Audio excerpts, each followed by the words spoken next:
juma makamano to pono thuon wacha kata dhima mar higa ni en mane?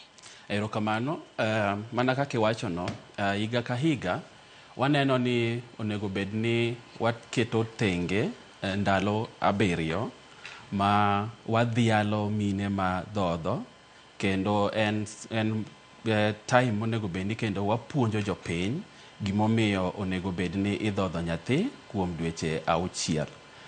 Kata kobedo ni ati en mana ndalo 7, ok onego bed ni mano kende. En gima dhi kuom dwe 1 ma mano ginene time onego bed ni koro sani koro waketo muhimu kabisa e weche mag dhodho wach nyathi. Mano en time ma jolony te wawuok oko kendo watwak gi jopiny kendo wagolo odok e itgi kendo wapuonjogi gimomiyo onego bed ni nyathi idhodho kuom dweche 6 kendo iendelea dhodhe kuom higni 2. Ang'eni magi gik ma koro wadhi kaka koro waendelea gi wechegi, abiro puonjo ji gimomiyo magi onego bed ni timore. To koro thuon wacha mano mar World Breastfeeding Week mano ma higa ni en mane? Higa ka higa wabet ga gi thuon wach, to thuon wach ma kawuono en ni wagombo mondo mi wa close the gap, iluongo ni closing the gap breastfeeding support for all.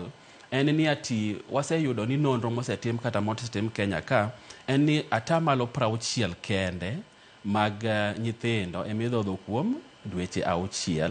Koro wadwa ni mondo wapuonj ji mondo atamalo ni odhi malo mar 100. Nyathi ka nyathi mapok oromo dweche 6 onego bed ni dhodhe. Koro sani endi thuon wach ma wawacho sani en ni ere gik mwanya keto mondo mi wagol from 60% atamalo 60 ni mondo mi wane kata kwanyalo gik atamalo 100 mar nyathi ka nyathi mondo dhodhi. Kendo gin ang'o mwanyalo timo mondo mi wakony mine madhodho. Omiyo wacho ni closing the gap breastfeeding support for all. Koro wadwa ni mondo mi wakony mine madhodho ka in e ot, mine madhodho ka in e aswekra, mine madhodho ka in kar mar tich kata in. Onego ben ere kaka wanyalo konyo ko poni nigi nyathi mondo mi idhodh nyathi kuom dweche 6. Mano e gima sane watimo. Kata obedo ni wacho ni World Breastfeeding Week en mano mar puonjo joma mine inyanya kotudore kod weche go mag dhodho nyathi. Puonj ma kamagi thoth gi onego bed ni timo gi kuonde kaka mage.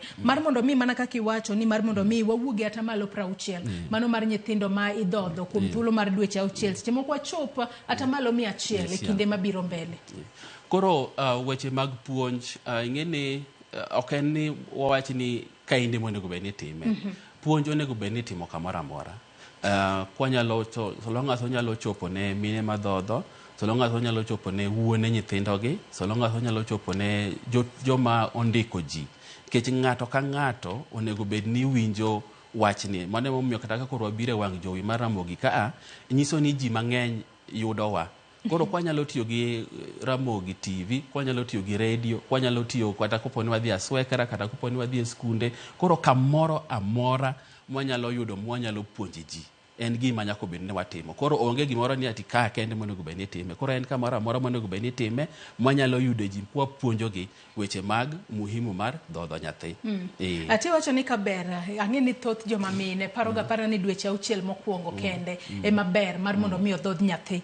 To ber mane ma biro ka ng'ama miyo okawo kang' mar mondo mi odhodh nyathine dweche 6 koserumo to pod odhi mbele kod dhodho nyathine kata mar mondo mi ochop higni 2 kata obedo ni koro kinde mang'eny wacho ni koro chathuno no ke nyathi osechopo dweche 6